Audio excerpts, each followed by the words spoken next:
Hello everybody, my name is Chris Warner and I will be your student's teacher for Literature to Film class. We will be meeting in period 7 of the school day, but I wanted to take a couple minutes to talk about the class, talk about class expectations, introduce myself a little bit, talk with you about what you can expect from this class in terms of what your students are going to be getting, what I'm able to offer them, and how we're going to navigate the crazy online learning world. As you have questions, please feel free to email those in. I'm definitely going to be around a lot to help with this transition, to help your students get as much as they possibly can out of this class and to learn as much as they possibly can. And I definitely want to help with that transition to the online learning platform, but also to the content of this course. It's a course that I love. It's a course that I created back about 10 years ago and introduced to Legacy. And so this is a passion of mine. I love the content. I love what we've done with the class. Many students throughout the semesters have said the same. And so I'm excited to be able to share it with your students, although in a slightly different fashion than we've been able to in the past. So let's go ahead and see what we're talking about here in terms of the class and what to expect throughout the semester. So again, my name is Chris Warner. I use the pronouns he, him, and his. A little bit about me. I did grow up in Chicago, spent most of my formative years in the town of Northbrook, Illinois, which is where John Hughes spent his time also. He graduated from the same high school I did, which was Glenbrook North in Northbrook, Illinois. And so it was interesting seeing our neighborhood and where I grew up often used for backdrops for some of his movies. So movies like Ferris Bueller, Breakfast Club, Home Alone, Uncle Buck, those were all filmed in and around my neighborhood where I grew up, or in a lot of the areas that I went to along that north shore of Chicago. And so Ferris Bueller in specific was filmed at our high school, Glenbrook North, and so you can see some of the stills below of the scene where the students trying to get into the school late. That was our school. When they're talking about the kids running around in PE class, that is our field, and those were the gym uniforms we had to wear. And at some point they did paint our water tower, Save Ferris. I do have a family. I am married to another teacher. Her name is Laura Jordan, and she teaches language arts over at Boulder High, and so she will also be teaching online this year. I have two amazing daughters, Jordan, who is going to be a junior at Boulder High. She is a volleyball player. She plays both for Boulder High and for a club team in the area.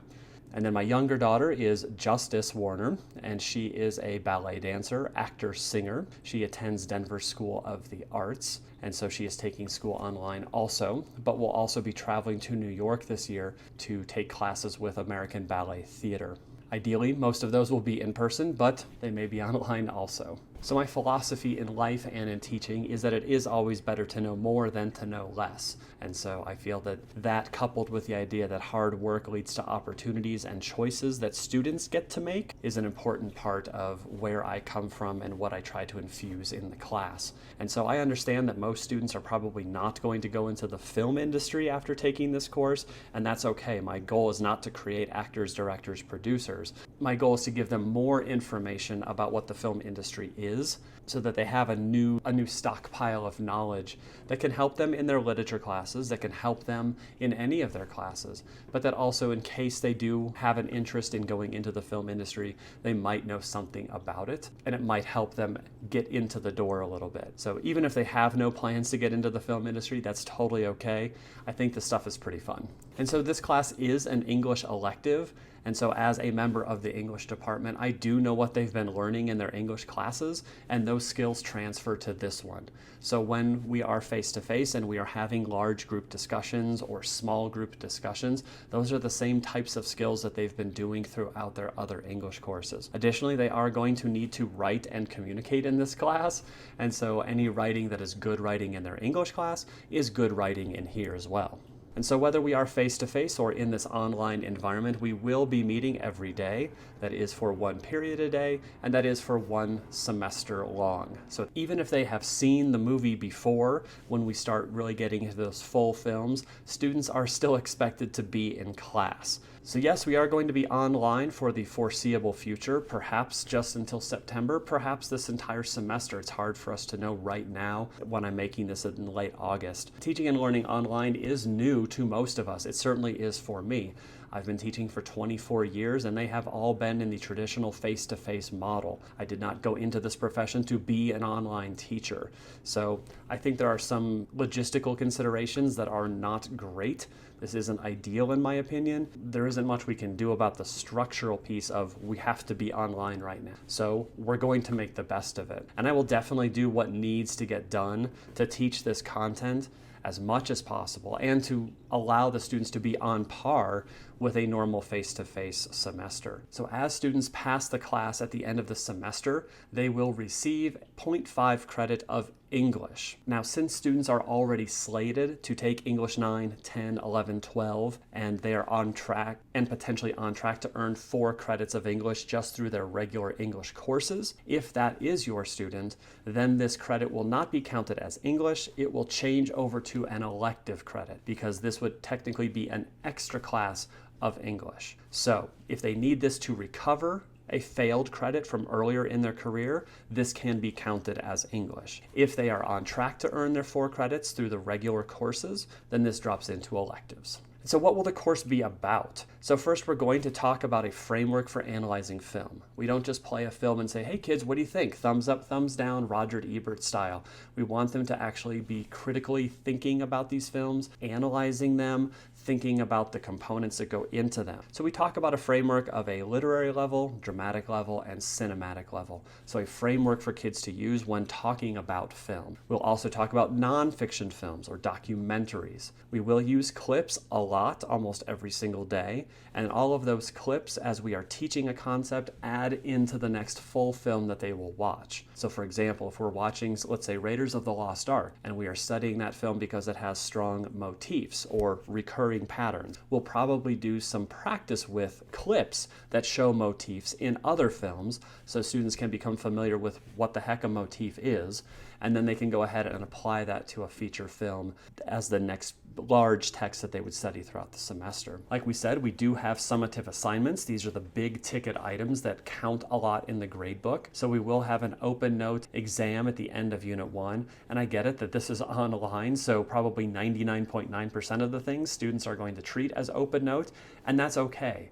We just want them to learn the material and to understand the material. This isn't about a gotcha memorizing moment. At the end of Unit 1, we will have an exam film, we call it, where we test all of the terms that they've learned in that first unit. During our dramatic level unit, we will ask them to write a short comparative essay between 2 scenes, usually of an original film and then its remake. When we get into the cinematic level, we ask the students to present a PowerPoint, and not in a stand up in front of the class method, but just as kind of a standalone assignment where they create a PowerPoint or a Google slide project reflecting their knowledge of a film we just watched. We do have a film terms exam that is multiple choice as we get into that cinematic level, and we have a lot of film terms being thrown at them. And at the very end of the semester, we will have a final exam that is a little bit more short answer. They are examining clips and they are writing about those.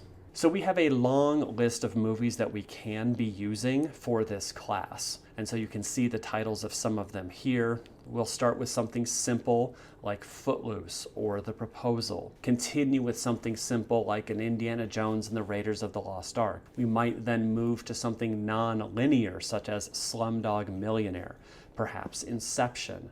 We then move into that dramatic level and we start looking at films for their actor choice, their set design, hair, makeup, something like Black Swan, Good Will Hunting, Little Miss Sunshine. We then move into that cinematic level where we layer on all of the things that make film uniquely film: camera angles, framing, sound, editing, special effects, where we might watch something like Memento, 500 Days of Summer. Those films we watch in that unit tend to be the most complete in being strong in all levels. We will also have a documentary or a nonfiction mini unit where we watch 2 to 3 documentaries. So that could be something like The Hunting Ground, something like 13th, something like The Cove. And so yes, some are rated R. And so we ask you as parents to peruse that syllabus, to closely examine the list of films that are rated R and that are on there. We may or may not be able to use all of those in a semester, but they are at our disposal as we seek to rotate films as they become stale,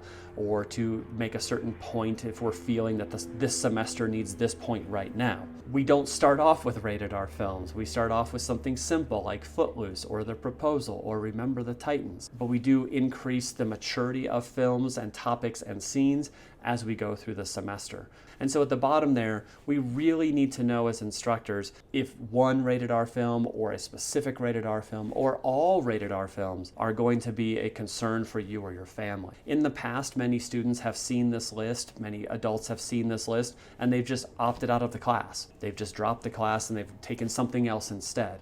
And for their family, that might have been what they've chosen to do, and we respect that. We have really wanted to work hard in the last couple of years to keep students in the class as much as possible. Of the 15 or 16 we do in a semester are rated R. Is there a way we can work together as parents and teachers to keep a student in this outstanding class, but maybe choice out of a couple films here and there if those aren't exactly what resonates with your family? So on the syllabus sign-off form, you will see a place where you, as the parent, can say, all of these movies are totally fine for my student to watch, except for fill in the blank. And when we see those and when we keep track of those, we would give your student an alternate at that point.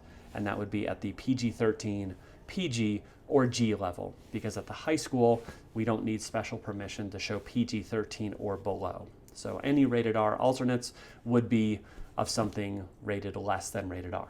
I think that's about it. Thank you so much for watching this. Give us your honest feedback as we go in terms of how online learning is or isn't working for your student. Feel free to give us feedback on the movie choices. Ask questions about why we are doing this, not that. We welcome that feedback and really want to hear from both the students and the parents as to how this is going. I think the semester will be very interesting in terms of doing it all online, and we're excited to see how this goes.